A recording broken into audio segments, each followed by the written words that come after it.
ଖ୍ରୀଷ୍ଟମାସର ଜାଦୁଇ ରାତି। ଛୋଟ ଗାଁ ସ୍ନେହପୁରରେ ପ୍ରତି ବର୍ଷ ଭଳି ଖ୍ରୀଷ୍ଟମାସ ପାଇଁ ଏ ବର୍ଷ ମଧ୍ୟ ସାଜସଜ୍ଜା ଚାଲିଥିଲା। ଗାଁରେ ସବୁଆଡ଼େ ଖୁସିର ଲହରୀ ଥିଲା, ଆଉ ଚାରିଆଡ଼େ ଆଲୋକରେ ଝଲମଲ କରୁଥିଲା।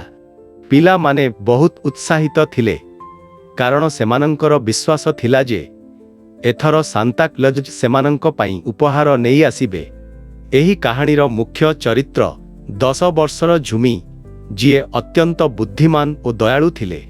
ତାଙ୍କର ଏକମାତ୍ର ସ୍ୱପ୍ନ ଥିଲା ଯେ ଖ୍ରୀଷ୍ଟମାସରେ ପ୍ରତ୍ୟେକ ପିଲା ଖୁସି ହେବ। କିନ୍ତୁ ଏଥର ଝୁମି ଚିନ୍ତିତ ଥିଲେ, କାରଣ ତାଙ୍କ ପଡ଼ୋଶୀରେ ଥିବା ଗରିବ ପିଲା ପିଣ୍ଟୁ ଓ ତାର ଭଉଣୀ ପ୍ରିୟାଙ୍କ ପାଖରେ ଖ୍ରୀଷ୍ଟମାସ ପାଳନ କରିବାକୁ କୌଣସି ସାଧନ ନଥିଲା। 24 ଡିସେମ୍ବର ରାତିରେ ଝୁମି ତାଙ୍କର ବାପାଙ୍କୁ ପଚାରିଲେ, ବାପା, ସାନ୍ତାକ୍ଲଜ ପିଣ୍ଟୁ ଓ ପ୍ରିୟାଙ୍କ ପାଇଁ ମଧ୍ୟ ଉପହାର ନେଇ ଆସିବେ କି? ତାଙ୍କ ବାପା ହସି କହିଲେ, ସାନ୍ତାକ୍ଲଜ ସବୁ ପିଲାଙ୍କୁ ଖୁସି କରିବାକୁ ଚାହାନ୍ତି, କିନ୍ତୁ ଅସଲ ଖୁସି ଅନ୍ୟଙ୍କୁ ସାହାଯ୍ୟ କରିଲେ ମିଳେ। ବାପାଙ୍କ କଥା ଶୁଣି ଝୁମି ନିର୍ଣ୍ଣୟ କଲେ ଯେ ସେ ଏଥର ସାନ୍ତାକ୍ଲଜ ହେବେ। ସେ ତାଙ୍କର କୁମ୍ପିକୁ ଭାଙ୍ଗି ଛୋଟ ଛୋଟ ପଇସାଗୁଡ଼ିକ ନେଲେ। ତାପରେ ତାଙ୍କର ସାଙ୍ଗମାନଙ୍କ ପାଖରୁ ସାହାଯ୍ୟ ମାଗିଲେ। ସେମାନେ ମିଳିମିଶି ପୁରୁଣା ଖେଳନା, କପଡ଼ା ଓ କିଛି ଖାଇବା ଜିନିଷ ଆଣିଲେ। ରାତିରେ ସମସ୍ତେ ଶୋଇଥିବା ବେଳେ ଝୁମି ଓ ତାଙ୍କ ସାଙ୍ଗମାନେ ଚୁପଚାପ୍ ପିଣ୍ଟୁ ଓ ପ୍ରିୟାଙ୍କ ଘରକୁ ଗଲେ। ସେମାନେ ଉପହାରଗୁଡ଼ିକ ଏକ ବ୍ୟାଗରେ ରଖି କବାଟରେ ବାଡ଼େଇ ଡାକିଲେ। ପିଣ୍ଟୁ କବାଟ ଖୋଲି ଗିଫ୍ଟ ସବୁ ଦେଖି ଆଶ୍ଚର୍ଯ୍ୟ ହେଲା। ପ୍ରିୟା ଖୁସିରେ ଚିତ୍କାର କରି କହିଲା, ସାନ୍ତାକ୍ଲଜ ଆସିଛନ୍ତି। ଝୁମି ଓ ତାଙ୍କ ସାଙ୍ଗମାନେ ହସି କହିଲେ, ଆମେ ସବୁ ସାନ୍ତା। ଠିକ୍ ସେହି ସମୟରେ ଏକ ଚମତ୍କାର ହେଲା।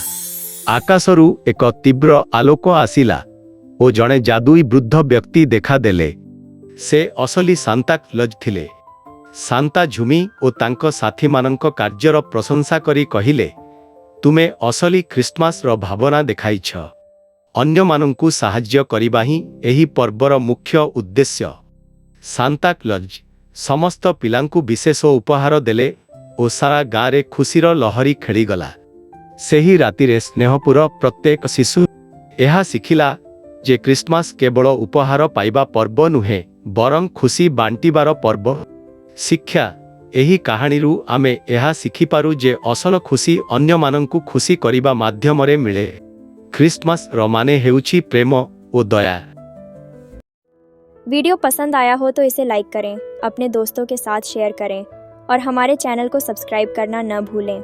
बेल आइकन दबाएं ताकि आपको हमारे नए वीडियो की नोटिफिकेशन मिलती रहे।